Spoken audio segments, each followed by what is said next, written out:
un celular. Así que vamos a analizar ahora si es que el gobierno ha tomado medidas efectivas para reducir los índices de delincuencia.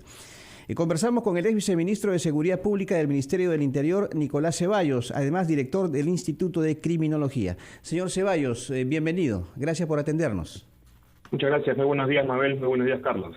Bueno, a ver, ¿está funcionando el conjunto de medidas que ha dictado el gobierno para tratar de reducir los índices de inseguridad? Uno de ellos es estado de emergencia, Fuerzas Armadas a las calles.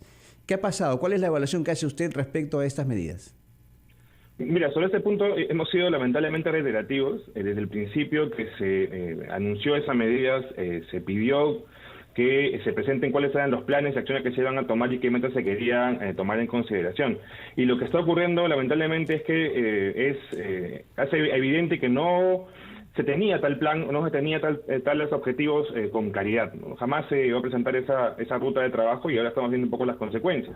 Y lo que lamentablemente significa eso es que no estamos dándonos cuenta que la criminalidad se adecúa a las oportunidades que encuentra. Y es ahora que en esas semanas lo que se ha hecho muy visible es justamente los robos de celulares, de mochilas, de equipos a menores, justamente en un contexto en el cual aumenta su presencia en las calles debido a que están yendo nuevamente a clases, ¿no? Entonces, nos encontramos en un serio problema porque los planes no se hacen evidentes, no se muestran, no se nos dice cómo se va a trabajar y mucho menos se nos explica de qué forma se van a adecuar estas acciones a la manera en la que estamos volviendo a nuestra normalidad progresivamente, ¿no? Un plan es algo básico y nos sirve para emprendimientos pequeños, para lograr objetivos pequeños como para objetivos grandes como país. Sabemos desde dónde partimos y hacia dónde vamos y nos planteamos la estrategia de cómo llegar a esos objetivos.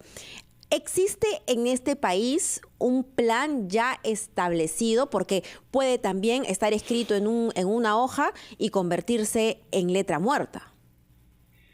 Sí, efectivamente, ahora hay un plan de seguridad ciudadana que está desactualizado, está pendiente que se apruebe un nuevo plan de nacional de seguridad ciudadana. Eso es un trabajo que está naturalmente bajo el comando del Ministerio del Interior, pero a ello hay que sumarle también una revisión, si me permiten poner un poco más técnicos, a los programas presupuestales, que son los que de alguna forma, como se dice coloquialmente, a donde van los recursos públicos para poder financiar las acciones del Estado. Entonces también hay una discusión sobre qué cosa se está recogiendo en los programas presupuestales, y a eso hay que sumarle en tercera instancia los planes de acción de los gobiernos locales. Eso es un tema importantísimo, justamente en este contexto preelectoral subnacional, que también tenemos que poner en discusión. Y ahí, si me permites, Nicolás, yo quisiera hablar ya para aterrizarlo un poco más en cómo esto impacta al ciudadano, ¿no? Porque tenemos que estar enterados de qué es lo que pasa arriba en las élites para ver cómo es que eso tiene impacto en la ciudadanía.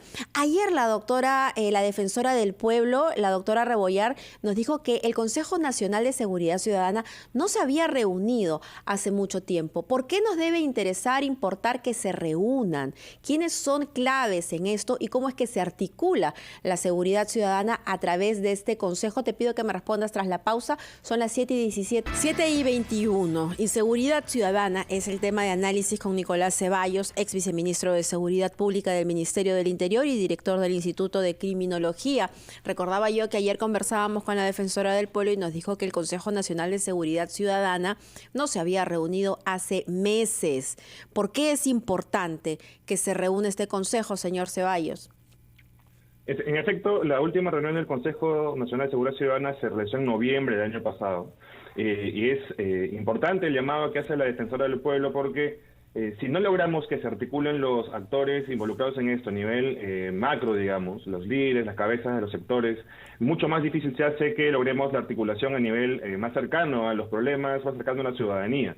En ese espacio donde se deciden cuáles van a ser las políticas, las acciones y las estrategias que se tienen que implementar, y lamentablemente no estamos viendo que haya un margen de discusión. Es clave que este CONASEC se reúna y discuta cosas prioritarias, como por ejemplo, ¿qué hacemos efectivamente con la situación de reactivación económica y social en la que estamos involucrados ahora? ¿Por qué? Porque genera nuevos escenarios y nuevos espacios para la delictividad y la delincuencia, porque abre oportunidades para la criminalidad, lamentablemente. También tenemos que definir cómo se está trabajando la inversión pública a nivel de los gobiernos locales, para saber si lo que están invirtiendo las municipalidades está teniendo resultados efectivamente. La defensora hablaba de la instalación de cámaras, de equipamiento, que sin duda son importantes, pero si eso no viene acompañado de un sistema de respuesta adecuado, va a ser más plata, como se dice coloquialmente, más fierro y cemento por gusto, ¿no? También hay que discutir cómo se vamos a trabajar asuntos que con ustedes hemos conversado antes, la impunidad y el trabajo conjunto entre la Fiscalía y la Policía, que también son elementos clave y que lamentablemente, como estamos viendo, no son temas que se están discutiendo a las más altas esferas del gobierno nacional. Señor Ceballos, yo me pongo en el lugar de la gente que nos ve y nos escucha, y evidentemente hay mucho temor, y se sienten, como usted lo señala, abandonados por las autoridades, ya sea policía, serenazgo o los municipios. Usted que conoce del tema, y para orientación de nuestros seguidores, ¿cómo los ciudadanos se pueden organizar o qué estrategias pueden aplicar ellos para de alguna forma contribuir con esta lucha contra la delincuencia y protegerse ellos mismos en sus barrios, en sus distritos, ¿no? En sus zonas, y evitar el accionar de los delincuentes, incluso como estrategias de prevención antes de que ocurra el acto delictivo? Mire, ahí te voy a ser plenamente honesto. Creo que es un poco riesgoso pedir a la propia ciudadanía que se involucre en digamos, la respuesta a la delincuencia, porque se exponen lamentablemente y exponen su seguridad a sus familias, ¿no? Yo creo que lo más importante es que en todo caso se organice la comunidad para exigirle a su gobierno local, para exigirle a su policía, exigirle a su comisaría que tome acción y que responda activamente.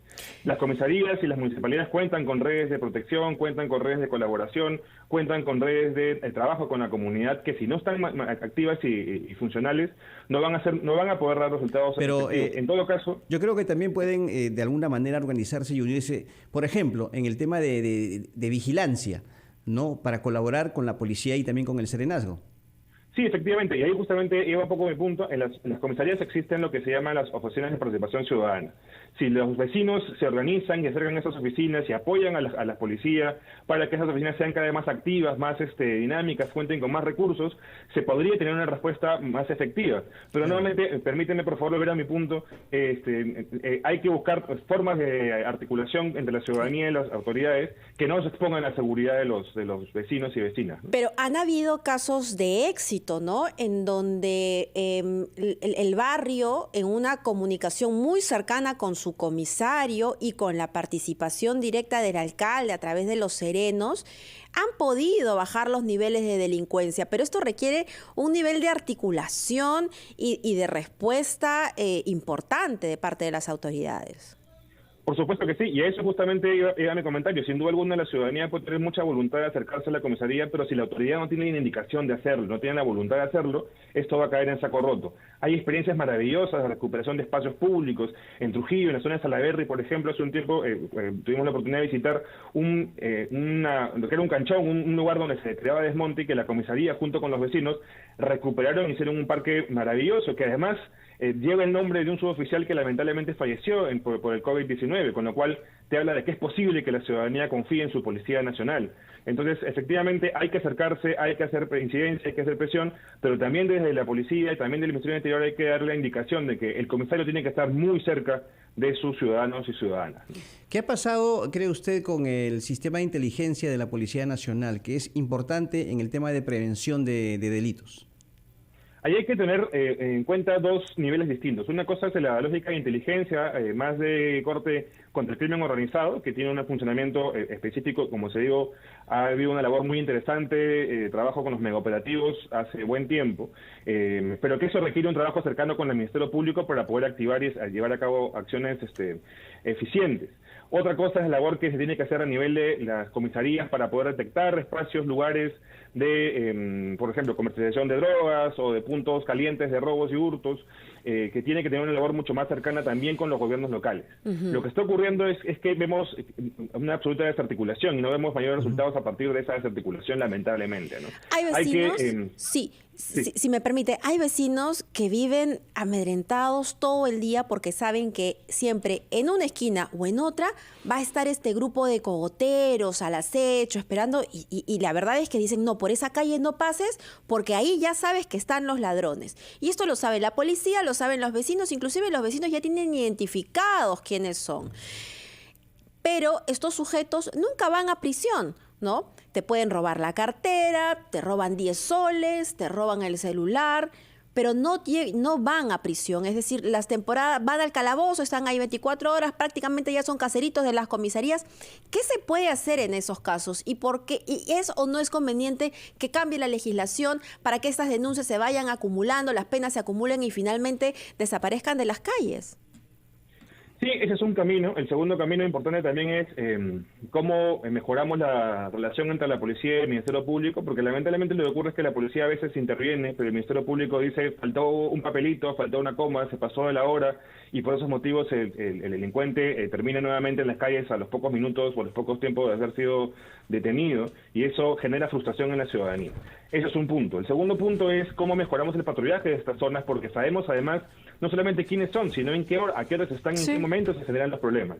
Entonces, ahí hay una labor conjunta entre la municipalidad y las comisarías para reforzar el patrullaje por estas zonas justamente en los momentos en los cuales los vecinos saben que hay más problemas y la respuesta rápida entre los vecinos. Y la tercera es, estos lugares hay que recuperarlos, hay que iluminarlos, hay que además ponerlos al servicio de la ciudadanía.